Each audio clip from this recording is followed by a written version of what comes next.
په ژوند کې تر ټولو مهم شخصیت چې تاسو سره وجود لري هغه ستاسو خپل شخصیت دی. غواړئ په آینده کې څه شئ، غواړئ کوم سټیج ته ورسیږئ، غواړئ چیرته واوسئ، غواړئ څنګه اړیکې ولرئ، هغه مهرباني چې تاسو نور پرې خوښ ساتئ، خپل ځان پرې خوښ وساتئ. د نورو خبرې هم سمې دي، نور هم شخصیتونه لري، نور هم انسانان دي، هغوی هم غواړي چې یو مهم څوک واوسي. مثبت خبرې چې تاسو خوشحالي، ښې خاطرې چې تاسو ته ښه والی دربخي، هغه ستونزې چې تاسو مخنیوی کړی او تاسو با انرژي سوي یاست هغه بیا یادول، هغه خاطرې بیا یادول، د ستونزو د مخنیوي لپاره پلان نیول، ځان سره اوږدې مکالمې کول. سلامونه، جوړ په خیر. هیله لرم چې تاسو به ټول رک روغ وئ او سلامت به وئ. په نن ویډیو کې په یوې ډېرې مهم موضوع خبره کوم. ستاسو په خپل ځان تمرکز په اړه خبره کوم. ستاسو له خپل ځان سره په دوستي او ملګرتیا خبره کوم چې تاسو له بدلون سره مخامخ کولی شي او تاسو خوښ ساتلی شي. خو مخکې له دې چې خپل بحث سره وګرځم، لومړی له تاسو ټولو غواړم چې زموږ چینل سبسکرایب کړئ، څو پخوانی ویډیو هم ژر ترلاسه کړئ او په راتلونکي کې هم هره ویډیو چې موږ اپلوډ کوو تاسو ته به ژر خبردار کړل شي. نو همدا اوس چینل سبسکرایب کړئ او دا زموږ په پرمختګ کې هم مهم رول لري. تاسو مونږ او نور ټول دوستان همیش له دې امله شکایت کوي چې مونږ خپل ځان سره څنګه خپل ځان سره اوسېدلی شو، خپل ځان سره څنګه مینه لرلی شو، په خپل ځان څنګه پام کولی شو. که مو خیال کړی مونږ او تاسو ټول د نورو خلکو په خوښ ساتلو کې هڅه کوو، پر نورو پام کوو، له نورو سره غواړو ښې اړیکې ولرو، اما ځان مو هیر کړی. او هر کله چې مونږ هیر سو خامخا به زمونږ له نورو سره په اړیکو کې هم تغییر راځي، بدلون راځي. مونږ نسو کولی چې له نورو سره هم سمې اړیکې ولرو، مونږ نسو کولی چې مونږ له نورو سره په روابطو کې پرمختګ وکړو او ښې لاسته راوړنې ولرو. له دې امله مونږ همیش په خپل ځان باندې تمرکز هیر کړی او په نورو باندې پام کوو چې د دغه کار تر ټولو مهم زیان همدا موږ تاسو ته ده. په اصل کې که چیرته په خپل ځان ته پام وکړو، مونږ به وکولی سو چې له نورو سره هم ښې اړیکې ولرو. که په خپل ځان مهربانه سو، خپل ځان مهرباني به د دې باعث شي چې مونږ سره به ډېر نور دوستان را خپل سي، ډېر نور خلک به را سره ملګري سي. هغوی یا مخالف یا نور خلک خوښوي چې څوک څنګه خپل ځان سره مینه لري، څوک څنګه په خپل ځان باندې خیال ساتي. له همدې امله تاسو سره هم مینه ساتي او غواړي چې تاسې ملګري واوسي.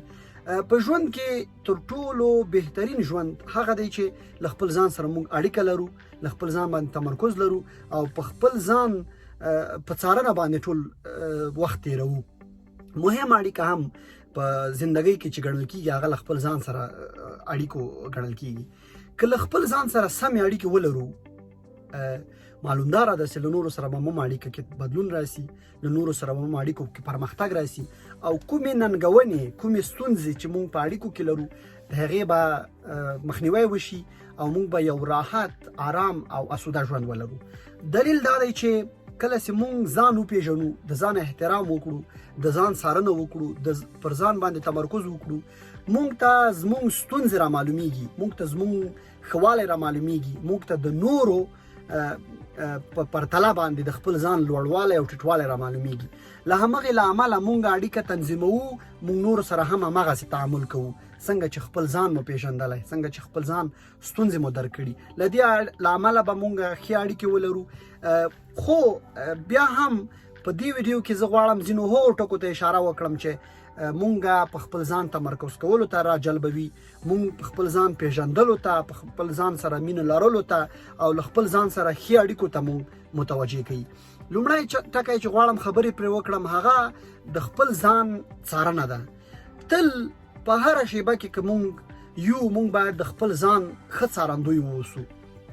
د دې پر ځای چې مونږ نور وڅاري، مونږ که په خپل ځان وڅارو، مونږ به له خپل ځان سره ډېره مرسته کړي، مونږ به د خپل ځان ستونزې را کمې کړي، مونږ به د خپل ځان له خبرو نیولې تر عمله پورې ټول افعال، ټول اقوال به مونږ څارلی وي او بدګڼې به مو له منځه وړي وي او ښېګڼې به مو رامخته کړي وي، یا به منفي ټکي له منځه وړي وي او مثبت ټکي به مو لا ډېر کړي وي. په ژوند کې تر ټولو مهم شخصیت چې تاسو سره وجود لري هغه ستاسو خپل شخصیت دی.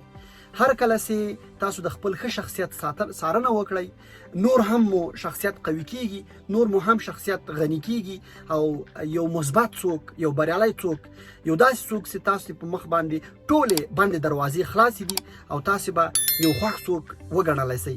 خو که چیرته له خپل ځان سره سمه او درسته اړیکه ولرئ. دویم، خپل ځان ته موخې وټاکئ.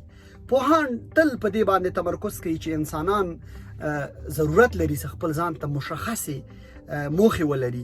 د مشخصو موخو لرلو لپاره تاسو بیا هم د خپل ځان څارنه کې دا مشخصولی شئ چې ستاسو وړتیا څه ده، ستاسو له څه له امله ځورېږئ، ستاسو ځواک څه دی، ستاسو خبرې څنګه دي، ستاسو پوهه څنګه ده.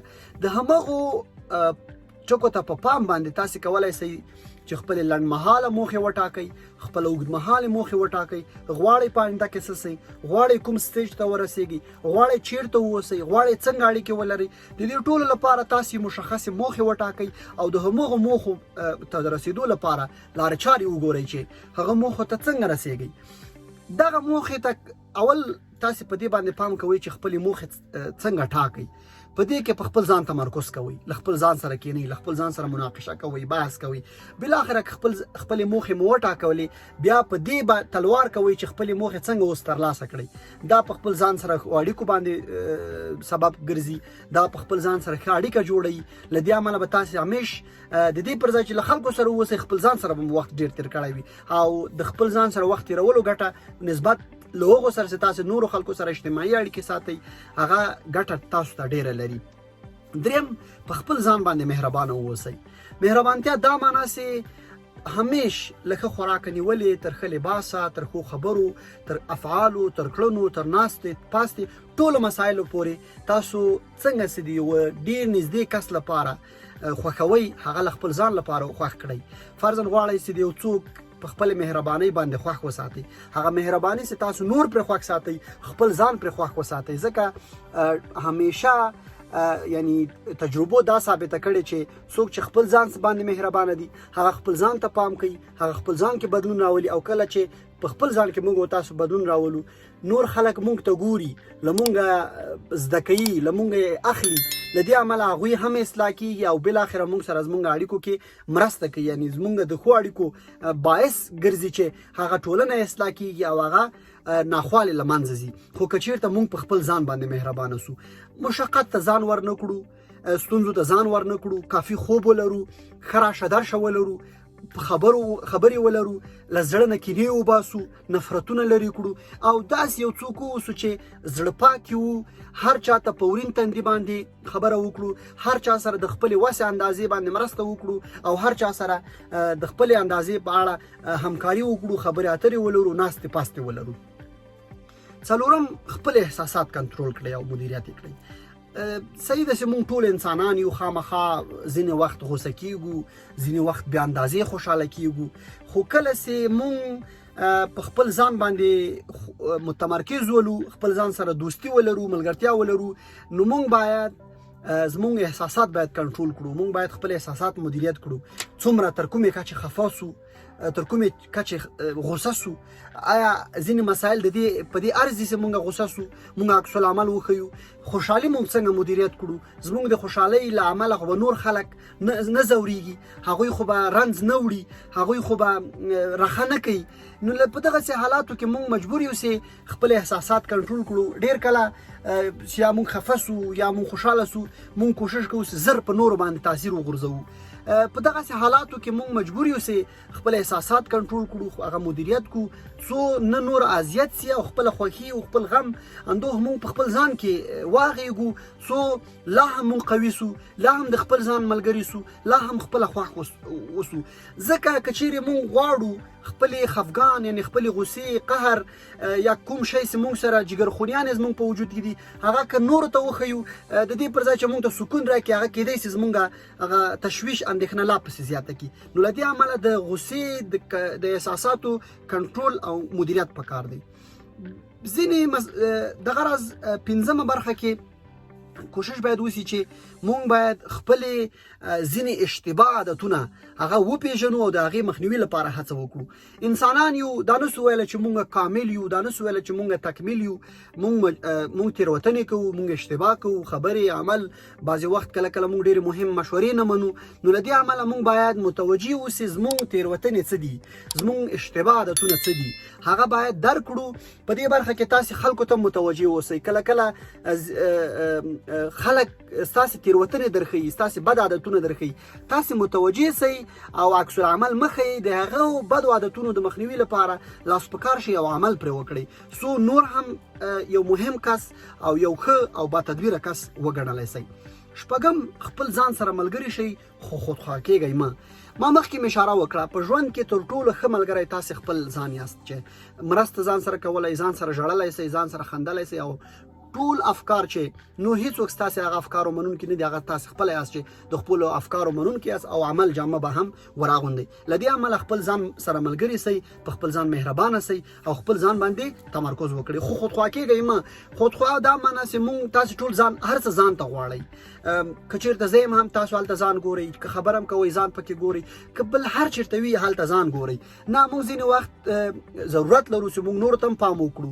د نورو خبرې هم سمې دي، نور هم شخصیتونه لري، نور هم انسانان دي، هغوی هم غواړي چې یو مهم څوک واوسي. له دې امله مونږ باید په داسې یو تناسب کې ژوند وکړو چې مونږ په خپل ځان باندې په داسې ډول تمرکز کړی چې چاته مو زیان نه وي رسېدلی، چاته مو تاوان نه وي رسېدلی، د چا حق او حقوق مو نه وي تر پښو لاندې کړي.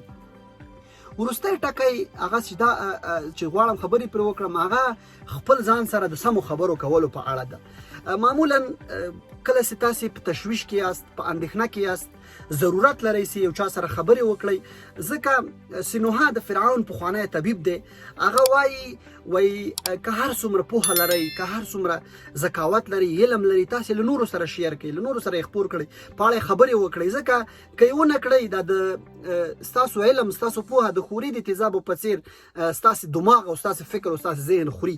له دې امله ضرورت لرئ چې نورو سره پرې خبرې وکړئ. خو که چېرته نور نه وي، یا په داسې یو وخت کې نه یاست، یا په داسې یو موقف کې نه یاست چې له نورو سره ډېرې خبرې اترې ولرئ، تعامل ولرئ، نو تاسې په خپل ځان سره ښه تعامل کولی سئ، خپل ځان سره ښې خبرې کولی سئ، مثبتې خبرې چې تاسې خوشحالوي، ښې خاطرې چې تاسو ته ښه والی دربښي، هغه ستونزې چې تاسې مخنیوی یې کړی او تاسې با انرژي سوي یاست، هغه بیا یادول، هغه خاطرې بیا یادول، د ستونزو د مخنیوي لپاره پلان نیول، ځان سره اوږدې مکالمې کول، څو تاسو ته یو ښه لیدلوری درکړل سي. په دغسې حالاتو کې تاسې کولی سئ چې خپلې ستونزې هم درک کړئ، خپل هغه منفي ټکي هم درک کړئ او ځان ته ووایئ چې دا سمه ده، دا صحیح نه ده، دا ښه لاره ده، دا بده لاره ده. له دې امله به تاسې په خپل ځان سره مکالمې لرلو له امله وجود به په حرکت راسي، دماغ به په حرکت راسي او بالاخره به تاسې سره د یو مثبت څوک په توګه راڅرګند سئ، د یو آرام کس په توګه به راڅرګند سئ.